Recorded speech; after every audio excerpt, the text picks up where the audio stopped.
بسم الله الرحمن الرحيم ويقولون طاعة فإذا برزوا من عندك بيت طائفة منهم غير الذي تقول والله يكتب ما يبيتون فأعرض عنهم وتوكل على الله وكفى بالله وكيلا أفلا يتدبرون القرآن ولو كان من عند غير الله لوجدوا فيه اختلافا كثيرا وإذا جاءهم أمر من الأمن أو الخوف أذاعوا به ولو ردوه إلى الرسول وإلى أولي الأمر منهم لعلمه الذين يستنبطونه منهم ولولا فضل الله عليكم ورحمته لاتبعتم الشيطان إلا قليلا فقاتل في سبيل الله لا تكلف إلا نفسك وحرض المؤمنين عسى الله أن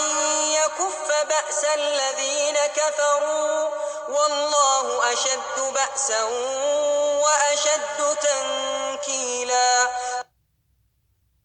من يشفع شفاعة حسنة يكن له نصيب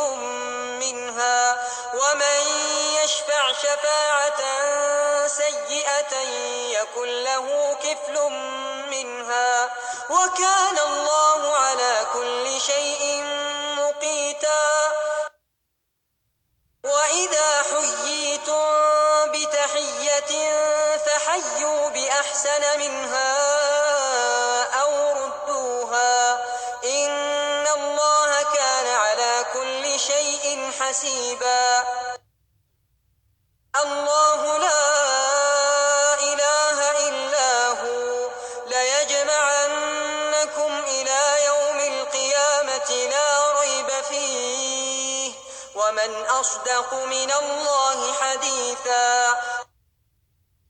فما لكم في المنافقين فئتين والله أركسهم بما كسبوا أتريدون أن تهدوا من أضل الله ومن يضلل الله فلن تجد له سبيلا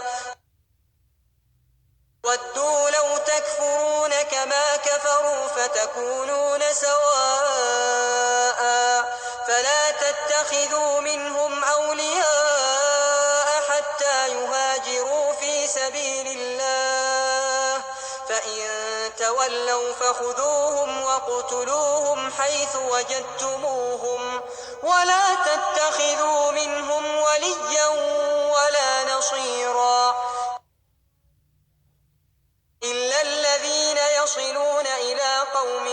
بينكم وبينهم ميثاق أو جاءوكم حصرت صدورهم أن يقاتلوكم أو يقاتلوا قومهم ولو شاء الله لسلطهم عليكم فلقاتلوكم فإن اعتزلوكم فلم يقاتلوكم وألقوا إليكم السلم فما جعل الله لكم عليهم سبيلا ستجدون آخرين يريدون أن يأمنوكم ويأمنوا قومهم كلما ردوا إلى الفتنة أركسوا فيها فإن لم يعتزلوكم ويلقوا إليكم السلم ويكفوا أيديهم فخذوهم واقتلوهم حيث ثقفتموهم وأولئكم جعلنا لكم عليهم سلطانا مبينا وما كان لمؤمن أن يقتل مؤمنا إلا خطأ ومن قتل مؤمنا خطأ فتحرير رقبة مؤمنة ودية مسلمة إلى أهله إلا أن يصدقوا فإن كان من قوم عدو لكم وهو مؤمن فتحرير رقبة مؤمنة وإن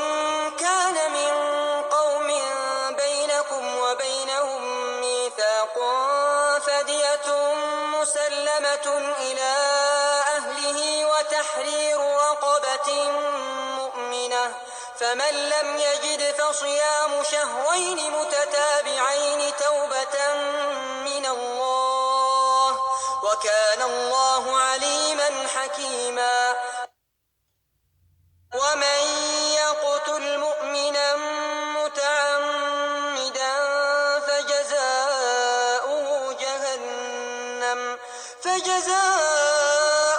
جهنم خالدا